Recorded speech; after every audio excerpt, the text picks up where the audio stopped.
அன்பான நேயர்களே, எனது இனிய வணக்கங்கள். இந்த வீடியோவில் எதை பற்றி பேசலாம், எது மனிதர்களுக்கு இப்பொழுது குழந்தைகளுக்கு எல்லோருக்குமே அவசியமாக இருக்கிறது என்று கேட்டால், கோபத்தை எப்படி தவிர்க்க வேண்டும், பொறுமையை எப்படி கடைபிடிக்க வேண்டும், மற்றவர்கள் சொல்வதை எப்படி கேட்க வேண்டும், இப்படிப்பட்ட ஒவ்வொரு பொருளையும் நாம் எப்படி புரிஞ்சிக்கிறது அப்படிங்கிறத பற்றி பேச போகிறோம். ஃபஸ்ட்டு கோபம் எப்படி வருகிறது? உஷ்ணத்தால் வருதா, இல்லை அட்மாஸ்பியர் வெதர் காரணத்தால் வருதா, அல்லது வீட்டு சூழ்நிலையால் வருகிறதா, சமூக சூழ்நிலை காரணமா, அல்லது அவங்களுக்கு இயற்கையாகவே ஹார்மோனல்ஸ் ப்ராப்ளமாக அவங்களுக்கு கோபம் வர்றதுக்கு என்ன காரணம்? ஆசை நிறையப்படுகிறார்களா? அந்த ஆசையை வளர்த்து கொள்வதால், அந்த ஆசை நிறைவேறாமல் இருப்பதால் அவர்களுக்கு கோபம் வருகிறதா? இப்படின்னு ஒவ்வொன்றையும் நம்ம நினச்சி பார்த்தோம்னாக்க அந்த கோபத்துக்கு மூல காரணம் என்னங்கிறத கண்டுபிடிக்க முடியும். ஆனால் இந்த மூல காரணம் பின்னால் வர காரணம் அது ஒரு பக்கம் விட்டுடுங்க. இப்போது இந்த கோபத்துக்கு நம்ம எதை வராமல் இருப்பதற்கு என்ன பயிற்சி எடுக்கலாம் அப்படின்னு பார்த்தாக்க, முதல் பயிற்சி, யாருக்கு கோபம் வருகிறதோ, யார் மேல் வருகிறதோ அவர்களை 2-3 நாள் தொடர்பு கொள்ளாமல் இருந்தால் கோபம் தணிந்துவிடும்.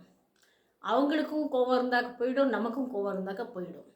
இந்த கோபத்தை தவிர்த்து விட்டால், கோபத்தோட ரியாக்ஷன் எப்படின்னு கேட்டாக்க, உடனே ரியாக்ட் பண்ணும்போது அதோட இது டெவலப் ஆகிட்டே இருக்கும். அந்த கோபம் பகையை வளர்க்கும். அந்த கோபம் பகையை வளர்ப்பதோடு உறவுகளை கெடுத்து வாழ்க்கையே கெடுத்து விடும்.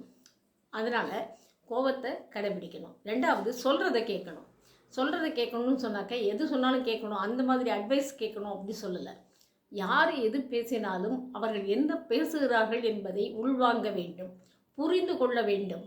அவர்களுடைய சூழ்நிலை எப்படி, அவர்கள் விவரிப்பதை நாம் கேட்டு தெரிந்து கொள்ள வேண்டும். எல்லோரும் என்ன நினைக்கிறாங்கன்னு கேட்டாக்க, நாம் எப்படி இருக்கோமோ அவங்களும் அப்படி தான் இருப்பாங்க, அப்படி தான் இருக்கணும் அப்படின்னு விரும்புகிறாங்க. அப்படி இருக்க முடியாது. ஒவ்வொருக்கும் வேலை காரணம் அல்லது சூழ்நிலை காரணம், அவருடைய உடல் நிலை பாதிப்பு, மற்ற கவலைகள் எல்லாமே எல்லாருக்கும் உண்டு. அந்த மாதிரி இருக்கும் பொழுது எதிராளியை ஈஸியாக எடப்படக்கூடாது. உங்களுக்கு நேரம் இருக்குது, உங்களுக்கு நேரம் போக மாட்டேங்குது அப்படின்னு கேட்டாக்க, அதே மாதிரி எதிராளியும் சும்மா இருப்பாங்கன்னு நீங்கள் நினைக்கக்கூடாது. நிறைய பேர் ஃபோனில் பேசும்போது, நான் ஒரு ப்ரொஃபஷனல் அஸ்ட்ராலஜர், கேட்பாங்க, எனக்கு தெரியுதா, ஹலோ நான் யாருன்னு தெரியுதா, 7-8 வருஷம் முன்னாடி நம்ம பார்த்தோமே, இப்படிலாம் கேட்பாங்க. எனக்கு ரொம்ப இப்போ வயதான பிறகு கோபம் நிறைய வருகிறது. ஏன்னு கேட்டால், அந்த கேள்விக்கு ஏதாவது பொருள் இருக்கிறதா? நீ ஃபோனில் பேசும்போது என்ன பேசணுமோ, யாருக்கு என்ன பாயிண்ட் போய் கேட்கணுமோ அதை மட்டும்தான் கேட்கணும். இவங்க என்ன பண்ணுறாங்க, இந்த விளையாட்டுக்கு நேரமோ அல்லது பழைய ஞாபகங்களை கொண்டு வரக்கூடிய நேரமோ இப்போ இல்லை. இன்றைக்கி நேரமே இல்லை பேசுகிறதுக்கு. அப்படி இருக்கும்போது நீ என்ன உனக்கு தெரியுதா அப்படின்லாம் அந்த ஃப்ரெண்ட் சர்க்கிளில் பேசுவாங்க.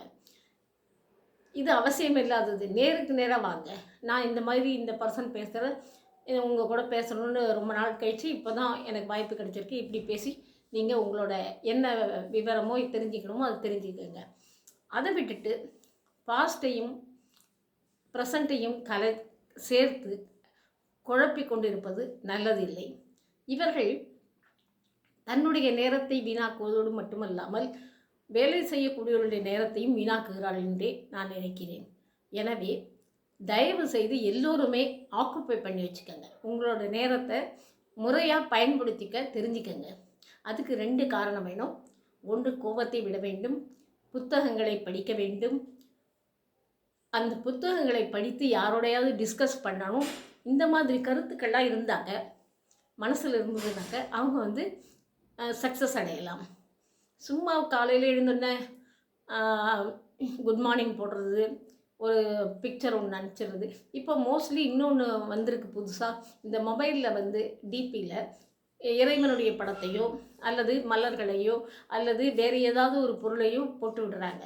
அதில் வந்து நிறைய நம்பர்ஸ் சேவ் ஆகும்பொழுது மொபைலில் அவங்களோட பேர் தெரியாது, ஐடென்டிஃபை பண்ண முடியாது. அப்போ சிவன், முருகன் இந்த மாதிரி சுவாமி பேரெல்லாம் சுவாமி எல்லாம் போட்டாக்க அதில் என்ன அர்த்தம்? இல்லை, கடவுள் எங்கே இருக்கணுமோ அங்கே தான் இருக்கணுங்க. நம்ம ஃபோட்டோலலாம் இருக்கக்கூடாது. நம்ம வந்து சாதாரண மனுஷங்க. அதனால் இறைவனுடைய கர்ப்ப கிரகம் அந்த கோவிலில் இருக்கக்கூடியது. அது மாதிரி ஃபோட்டோஸ் ஆகட்டும் எல்லாமே அந்த ஆலயத்தில் இருக்க வேண்டியது. அதை நம்ம கொண்டு வந்து போட்டு டெய்லி நம்ம யாருன்னே அவங்களுக்கு தெரியாமல் யார்கிட்ட பேசுவாங்க, என்ன பேசுவாங்க, அதுக்கப்புறம் அவங்களோட உரையாடும் பொழுது நான் இப்போல்லாம் சொல்லிடுறது, நீங்கள் வந்து எல்லாத்துலேயும் தெளிவாக இருக்க கற்றுக்கங்க. தெளிவு ரொம்ப முக்கியம். அதே மாதிரி காலையில் வாட்ஸ்அப்பில் குட் மார்னிங் போட்டுட்டு எதிராளி குட் மார்னிங் போடல, கமெண்ட் அடிக்கலன்னு சொன்னாக்க ஃபீல் பண்ணுறாங்க.